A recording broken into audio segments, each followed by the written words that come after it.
नमस्कार मंडळी, राम कोल्हापूरकरांचा नमस्कार. थंडीत प्रोग्राम कशी व्याख्या वाटते बघा. अरे हो, आणि रस्सा बे तर लय भारी. पण म्हणालो की गुलाबी थंडीत करूया की प्रोग्राम. केला की सँडी यादवच्या फार्म हाऊसला. परवाच आमच्या ट्रिपचं सगळं गँग आहे. साहित्य राहिलेलं तो दुया की दणका म्हणाले. मग काय इस्कुटून खाऊन गच केला की कार्यक्रम. चिकन खाऊन सुद्धा घुमिला, रस्सा पिऊन सुद्धा घुमिला. त्यासाठी पावशेर चिकन गेले. तिथे रमेश बसलेत बघा. त्या भट्टी जवळच गडी बसलाय बघा. गुलाबी थंडीत भट्टीची मजा घ्यायला हो गरमागरम. चिकन हातात म्हणल्यावर काय चालते काय 5 मिनिटाला टेस्ट घ्यायला गेला. मी त्याला म्हणाला डोक्यावर पडलास की आम्हाला जरा टेस्टला दे की. मला अरे असं का तुम्ही खोळ्या मागायला घ्या की तुम्हाला घ्यायचं जास्त. मग कुठं मी वाटीतलं पुढे उचललं बघा. आम्ही म्हणालो जरा 5 मिनिटं शिजायला बाकी आहे. त्या दणका अजून सुद्धा हवा ताकद मध्ये गच्च्यातनं जा भोंबाडाच की. तर म्हणून वरतीवर पोवाला आणि मला वाचवा म्हणाले की काय कमी नाही. आम्ही जेवण करून ही मोबाईल बघत बसल्यात बघा. आमचं कसं असते माहितीये काय, ते गाजणारा गाजतोय, जेवण करणारा करतोय, मोबाईल बघणारे बघतात, मारणारे गप्पा मारत्या, शूटिंग करणारा शूटिंग करतोय. कुठं चिकन शिजलं बघा आणि बाहेर काढून ठेवा. मस्तपैकी चिकन सुक्का आणि रस्सा करायचा. मस्तपैकी टाकून कांदा टाकूनच कार्यक्रम पुढे. राईस तयार करून आम्ही साईडला कांदा भाजायला मस्तपैकी होते, वरती मस्तपैकी भातावर टाकला. टेस्ट ऑरच होते. ट्रिपनं सगळं साईड राहिलं त्याचं सगळं करायचं चालू आहे. एक्स्ट्रा काढलेलं शेतातली कोथिंबीर. तर मी पहिल्यांदा रस्सा तयार करायला घेतला. रस्सा पण तयार झाला. तुम्हाला जरा टेस्टला द्या की, मला घ्या की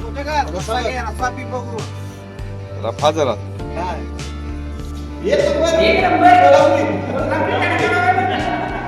रसा एक नंबरच झालता. बटर चिकन केलं होतं. बटर चिकनची टेस्टी होती म्हणतात. कॉलेज टायमाला हॉटेलवर सोयबा हॉटेलला जायचं. चिकन हंडी घ्यायची, गिरवी मस्त असायची. टेस्ट एकदम गोड असायची. त्याशी की बोट चाटतच बसायची अशी टेस्ट होती सोयबा हॉटेल. टेस्ट आपल्याला आज लागली बघा त्याच वर्षानंतर. यादवचा जेवणाचा हाड अर्धे झालं ती कुत्र्याची कुस्ती लागली. पोरं हाड फोडून बाहेर टाका. कुत्र्याचं मला का तुला हो काय बसतात. कोल्हापुरातला पोराचा प्रोग्राम कसा वाटला मित्रांनो नक्की सांगा. बाय.